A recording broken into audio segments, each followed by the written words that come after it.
Wandering isn't just a behavior, it's a message. And many caregivers are trying to solve this problem with locks and alarms when the root of the issue lives a little bit deeper. In today's video, I am going to walk you through why your loved one with dementia wants to leave, the brain systems at play behind this, and practical ways that you can keep them safe and respected. For those of you who are new here, my name is Dr. Sinclair. I'm a neuropsychologist, dementia care specialist, and founder of the Confident Caregiver Academy.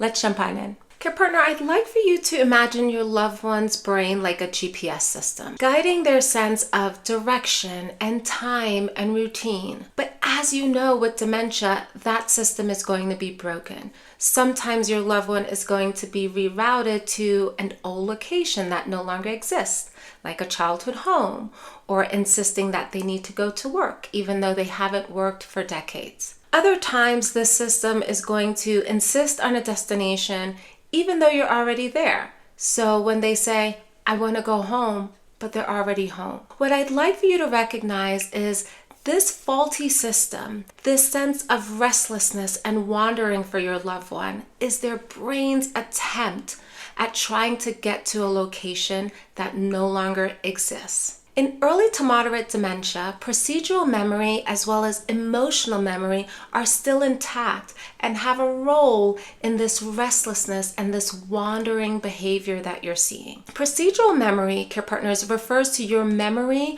around how to do something, like how to ride a bike. Even if you haven't ridden a bike in a long time, your procedural memory when you hop on a bike is going to allow you to pick right back up. And emotional memory is the memory that you had around doing that activity. So if you loved riding a bike, you're probably going to be happy. That's going to be your emotional memory. So as I mentioned, your loved one's procedural and emotional memory are likely still intact in that early to moderate stages. That means your loved one might remember that they used to go to work at 8 a.m., a procedural memory, and maybe they were happy about waking up and going to their job. Or it could mean that they're in this home, but it doesn't feel the same. This current house doesn't feel like home, an emotional memory. This creates an unfinished loop, a drive to fix what feels wrong. They're still getting up at 8 a.m. and wanting to go to work. They're not feeling comfortable in this place you're calling their home, and so they have to get out. That's why telling your loved one with dementia, oh, but your home, doesn't help, because it's not about logic.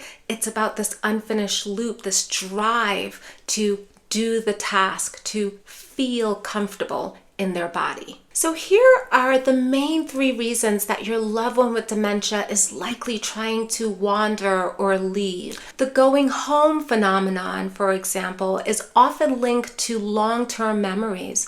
So your loved one with dementia may say, I want to go home. Sometimes they're referring to their actual childhood home. Other times they're referring to the emotions, the emotional memory of being in that home. So when they say, I want to go home, it could be that they're feeling dysregulated or confused or uncomfortable in that moment, and they're saying to you, I want to go home to that emotional memory where I felt safe and secure and happy. So sometimes it could actually be the childhood home that their brain is trying to reroute them to, or it could also be that emotional experience that their brain is trying to reroute them to, trying to feel safe and calm, especially because dementia makes your loved ones' bodies feel unsafe and dysregulated and not calm. Second, another reason that your loved one with dementia may try to wander or escape is because of procedural memories being activated. So your loved one with dementia may have remembered that they used to go to work at 8 a.m., like I mentioned before. So at 8 a.m. every single day, they're waking up and getting their clothes on because they need to get out to work. They have to get to work, and you're telling them, no, you don't work anymore. It's okay. But there's that drive because of the procedural memory. There's that drive for them to get up and do this task. Or your loved one with dementia in the afternoon may say, I have to go at 3 p.m. And typically we see this in women where they used to have to pick the kids up from school at 3 p.m. And so here's this procedural memory that's being activated, this drive. I have to go. even though the kids are now in their 50s and 60s. There's no more kids to pick up. But that procedural memory got activated for your loved one. Third, another reason that your loved one is likely trying to wander or escape or get restless is because of agitation and overstimulation. So a brain with dementia is no longer able to soothe and calm itself properly. And so in a loud environment or cluttered environment, your loved one's drive to escape might get activated. And so they may try and escape the home or wander outside of the home because they weren't feeling comfortable in a noisy or cluttered environment. Here's a real life example from one of my current clients. We'll call her Sarah. Sarah's mom kept trying to walk out of the home at 3 p.m. because that's when she used to pick her kids up from school. So every day at 3 p.m., Sarah was standing in front of the door saying, "No, Mom, no, I'm Sarah. I'm here. You don't have to pick me up." And of course, care partners, that logical reasoning does not stand a chance against that physiological drive to go and get the kids. Which segues well into our next point, why logic does not work. Logic doesn't work with a loved one with dementia because they're losing that ability to thoroughly think through situations. So here they have that sort of procedural drive. They have that drive to replicate an emotion that they want, but they're not able to think through the pros and the cons, nor are they able to remember that that childhood home is gone or that their job is gone. So they have this drive to do the thing that they used to do, and it likely makes them feel good or brings them relief, but they're not able to think it through. So when you're telling your loved one with dementia, "No, you're home," or "No, I'm Sarah," it's not landing, care partner, because you're trying to tap into that logical reasoning. They are losing that ability, but what stays intact are those drives. So instead of trying to connect to that logical reasoning, such as, "You are home, Mom," what you can tap into instead is that drive that needs to be taken care of. So you can do that by saying, "Oh, Susan, our next door neighbor, is going to get Sarah from school."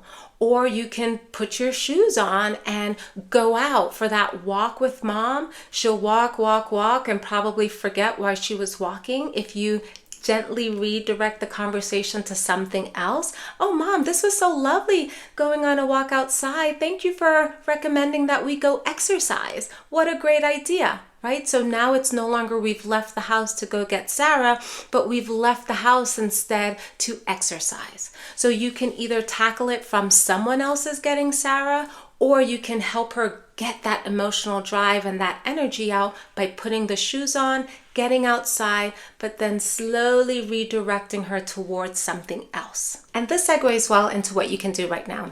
So first and foremost, care partners, redirect the script. If your loved one with dementia is waking up at 8 a.m. and saying that they have to leave and they have to go, you can get ahead of that. So you can also wake up with them and say, "Hey, let's go on that walk that we wanted to do this morning," so that they are actually leaving the house and coming back. They are getting that drive out in a safe way with you alongside them taking that walk. Or you can offer up a job that feels purposeful and meaningful. So you can say something like, "Hey, how about we fold these towels before we take off?" Or, "Hey, I remember you wanted to do XYZ before we head out. Let's get that done first." Tom, one of my clients, was quite creative with this with his wife, who insisted on going to work every morning. He would pack a lunch for her in her work lunch bag, and he would give her a meaningful task of sorting some files.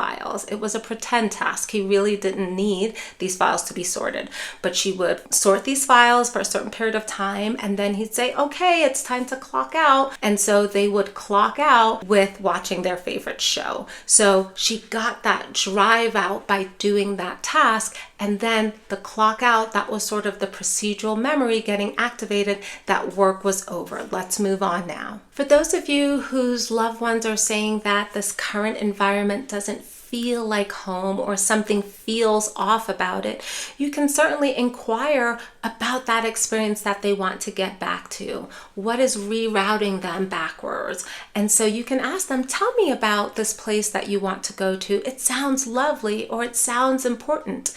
And let's say that it's their childhood home that they're saying they want to go to. Ask them to tell you about the childhood home, right? Ask details, not in a factually based way, but what was your opinion about the colors at the home? What was your opinion about the garden? Did you like the colors in the garden, right? So you're asking them questions around their likes and dislikes in hopes that you can also start to create that in your current home. As well, I recommend that care partners have a comfort box or a comfort basket nearby that has old photos in there, that has maybe lovely scents from your loved one's past that they used to love smelling, whether it's a candle, whether it's an old cologne, having something that they smell that brings them back to the past. You can also have old music. That's something that's very soothing for your loved one with dementia when they're struggling. So you have this comfort box, and as they're discussing their past with you, you can take out the photos, and that's something that they can see. The scents are something that they can smell, and then the music is something that they can hear. So you're grounding them in the present moment with all of these relaxation skills, with all of these relaxation tools. So feel free to have a comfort box nearby, so when your loved one wants to wander and leave to recreate that emotional experience, you can create that emotional experience there with your basket. Remembering, as we said, there's the procedural memory that's getting activated, but there's also the emotional memory that's getting activated. And so here in this situation, when things don't feel quite right, you want to use your comfort basket as a way to help it feel a little bit better, helping it feel right again. Third, you want to track the triggers. If you recall, there are a few reasons why your loved one is trying to leave. It can be the procedural memory, the emotional memory that's getting activated, or they could be overstimulated in the environment, which is triggering that desire to get out. So pay attention to maybe the time of day that this is happening, as well as, are there other patterns? Is your loved one possibly hungry? Is the environment too cluttered? Are there too many people around? So looking for some of those variables that tend to trigger that flee response could be helpful in reducing your loved one's wandering. A sample log entry could look like this. Time, 4:15 p.m. Behavior, tried to leave, said I have to go to work. Context, just finished watching the news, had no activity for an hour. Response, redirected with laundry task. It led to calming within 5 minutes. Next, you can create a safe leaving ritual. What do I mean by that? Build a ritual that your loved one can engage in to make it feel as though the loop has been closed. So if your loved one with dementia historically checked the mail right after work, then walk the mail route, check the mail in the afternoon, and come home to close that loop. Or if your loved one with dementia used to travel quite a bit for work, then unpack the suitcase, do the laundry, and put away the clothes. Or you can take Tom's idea, which clock out at the end of the day so that your loved one with dementia recognizes, okay, we've closed that loop, it's over, we can go on with our night. Here's another client example. Maya's father would try to leave for work after breakfast every morning. So not first thing, but after he had his breakfast. So she created a ritual in which they would have a checklist of things to do, which included going through his work bag to ensure everything was there for work. Inside that work bag was photos of his old workplace, conversational scripts to have with dad about it. Oh, tell me what you used to do here or there. And so dad would start talking about work and going on and on about it. And then they would check off his to-do list. He has already done the things by talking about it. So for him and that situation, that worked out well. Try and see if you can come up with a similar ritual based on what you know about your loved one to help check off all of those tasks. You'd be surprised at how just talking about what they did all day while incorporating some additional tasks around the house will help to close that loop for them. Finally, you want to create a safe backup plan.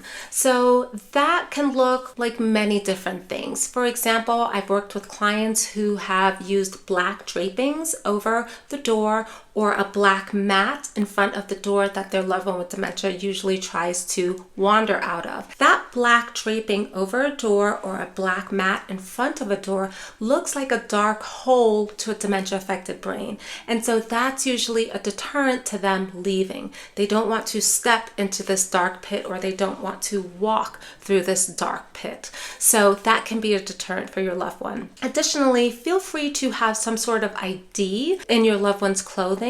So for example, that can be a card with the name and phone number of your location, or you can have them wear a device. So you can put an Apple tracking device in their shoe, on their belt, in their pockets, so that there's some way to track where your loved one with dementia is going. You can also notify your neighbors, the people that you trust, of course, that your loved one has dementia and they tend to wander sometimes, so that your neighbors can have a lookout as well for your loved one. And finally, you can install door chimes or some sort of alarm so that if the door opens, you know that it's your loved one trying to wander again, trying to close that loop. And here's your bonus, care partners: 3 common mistakes to avoid. First, arguing with their reality, saying "you live here" can increase fear and aggression. Second, using force too quickly, physically blocking the door, can escalate tension. And third, assuming they're just being difficult. It's not a behavioral issue, care partner, it's a brain signal. Their GPS system is faulty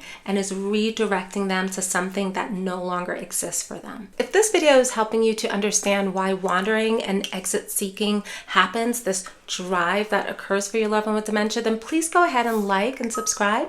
And now let's move on to our next what to do. Care partner, you now understand that when your loved one with dementia is trying to leave the house, it's not just a behavior problem. It's actually the brain reaching for something that it used to know, or trying to soothe itself because it feels uncomfortable. Things just don't feel right in this new space. If your loved one with dementia tends to try and wander at a certain period of time, then go ahead and watch the next video. I think it can be helpful to you. I'll see you in the next one. Bye.